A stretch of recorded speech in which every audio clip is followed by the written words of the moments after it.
I got a question for y'all. What are some red flags that you see in men that make you scream, "I'm not fucking with him"?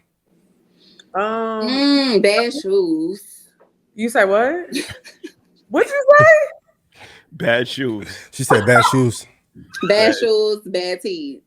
A Those big two are the first things I look at when a dude try to talk to me. we're talking about like physical things or like. Well, I think they just saying in general. Both.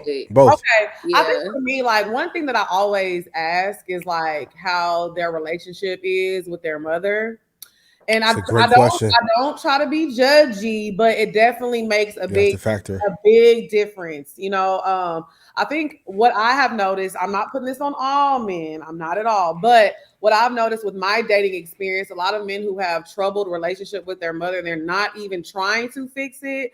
Those are kind of like the guys that tend to be a little misogynistic. They have not the best views of women because I think their first example of a woman probably wasn't as great.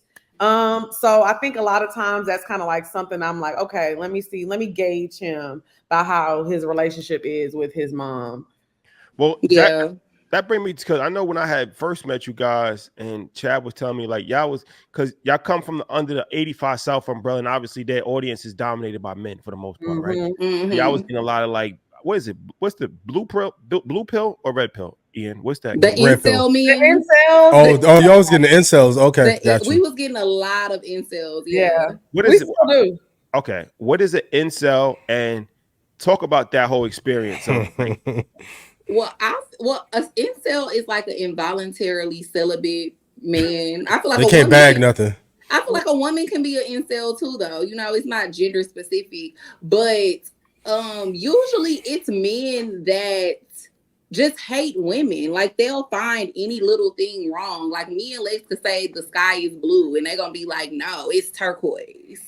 It's cerulean. Like, it's like they just find a problem with everything that a woman says. And I think a lot of the time it's usually always beautiful women. Mm-hmm. Why? Because they can't get the women. Those women. Yeah, they can't get those type of women. So I feel like internally it's like this hate thing.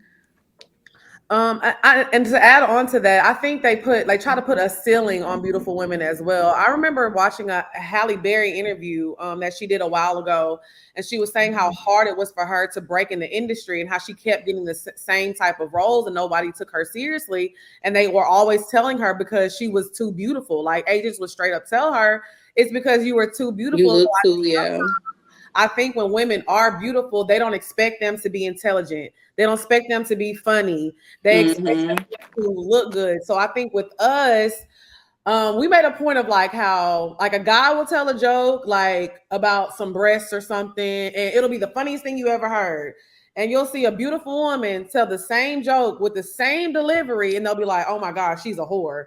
This is all they talk about, So it's definitely a double standard. But I think for us, our target audience has never been men necessarily. If guys are starting to listen more, which is fine. I mean, we're not a man bashing platform at all.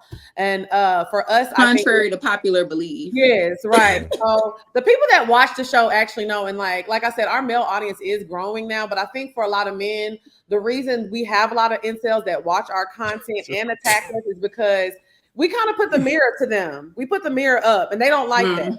When you don't like yourself and somebody is naming all these attributes that they don't like in a man, and that's low key who you are. Well, what are some of those attributes?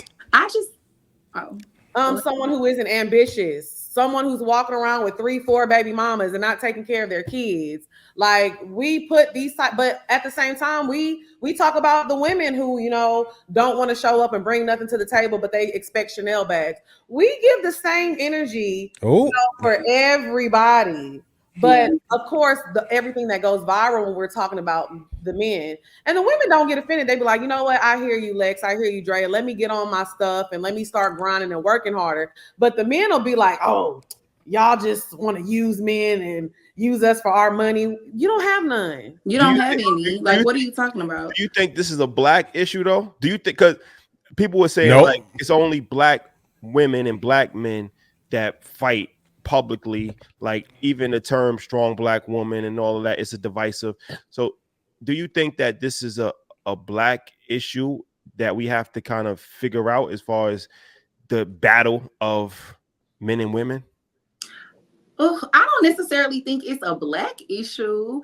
I just think it's an issue within. It's a issue between the genders. You know what I mean? Like I feel society, like men don't like women that have standards a lot of the time. At least that's my belief. And I feel like that's why we used to get so much backlash in the beginning stages, like when we first signed with 85 and stuff, because I think people used to feel like, here are these two women with all of this audacity and all of these standards, and like, where is this coming from?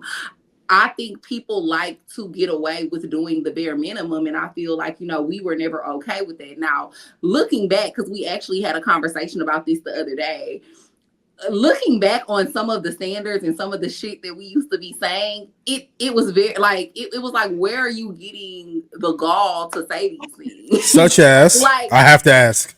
No, and to be honest with you, that's fair to ask, because I don't even know. Like, I be looking back and I be like, it's crazy that I had some of the standards that I had when I could not even provide those things for myself at the time. But I felt like a man that wants to date me should be able to buy me this and pay for this and take me here and take me there, when I couldn't even do that shit for myself. And y'all media training is phenomenal. But what I will say is I've grown though a lot, because we started this show when I think I was 26 and Lex was like 28. I'm 33 now. Like, I've grown a lot, and also as not just as a woman, but as a businesswoman who has my own shit going on.